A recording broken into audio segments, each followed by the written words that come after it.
ہم سب مسلمان ہیں، اللہ کا لاکھ لاکھ شکر ہے کہ اس نے ہمیں اسلام کی شکل میں ایک مکمل دین عطا فرمایا۔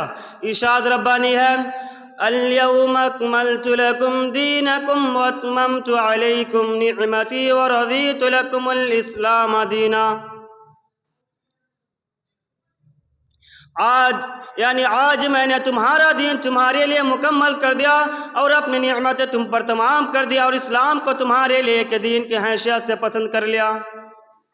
میرے بھائیوں، دین اسلام صرف عبادت، نماز، روزہ، زکوٰۃ اور حج کے اعتبار سے مکمل نہیں ہے، بلکہ زندگی کا کوئی ایسا گوشہ نہیں ہے جس کے متعلق اسلام کی روشن تعلیمات موجود نہ ہو، اور انہی معاملات میں سے بھی شادی بیاہ کا معاملہ بھی ہے، جس اسلام نے نکاح جیسا مقدس نام دیا اور اس نکاح کو اس قدر آسان اور سادہ بنا دیا کہ آج سماج اور معاشرے کے اندر بدکاری کے لیے کوئی گنجائش ہی باقی نہ رہے۔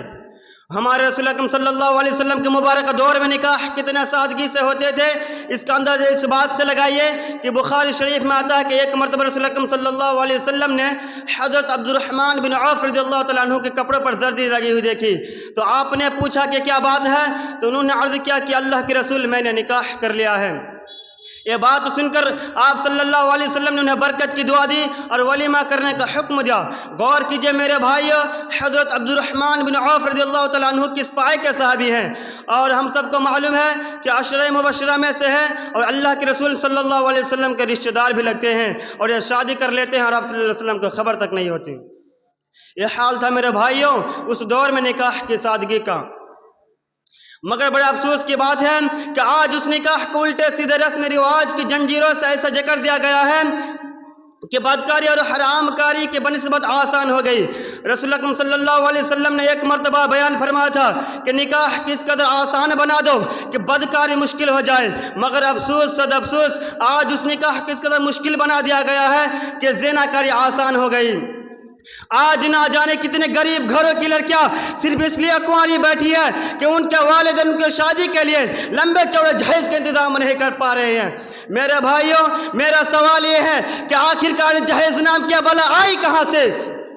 مال دولت کی پجاری کرنے والے اپنے اس کرتوت پر پردہ ڈالنے کے لیے کہتے ہیں کہ رسول اکرم صلی اللہ علیہ وسلم نے اپنے لخت جگر حضرت فاطمہ رضی اللہ تعالیٰ عنہ کو جہیز دیا تھا، مگر شاید ان بے شرم لوگوں کو یہ معلوم نہیں کہ پیارے نبی صلی اللہ علیہ وسلم کی 4 بیٹیاں تھیں۔ اگر جہیز سنت ہے تو اس نے اپنے باقی 3 بیٹی کو سے محروم کیوں رکھا؟ میرے بھائیوں، حضرت فاطمہ رضی اللہ تعالیٰ عنہ کو آپ صلی اللہ علیہ وسلم نے جو کچھ بھی دیا تھا وہ در حقیقت حضرت علی رضی اللہ تعالیٰ عنہ کے مال حصہ آیا تھا، اور پھر آپ صلی اللہ علیہ وسلم نے دیا کیا تھا؟ تکیہ، بستر، مسکجہ اور چکی چند برتن، کیا یہ ضرورت کے چند سامان جہیز کہلائیں گے؟ اور یہ بھی آپ اس وجہ سے دیے تھے کہ آپ کا داماد حضرت علی رضی اللہ تعالیٰ عنہ انتہائی اور غریب مفلوک الحال تھے۔ یہاں تو یہ حال ہے کہ مال و دولت کی بہتات کے باوجود بی بی کے مائکے سے ملنے والے جہیز پر نظریں گرائی جاتی ہے۔ یہ کہاں کی سنت ہے میرے بھائیوں؟ جب تک مسلم معاشرے میں جہیز جیسی لعنات کا خاتمہ نہیں ہو جاتا تب تک ہمارے مشکلات اور پریشانیاں ختم نہیں ہوگی۔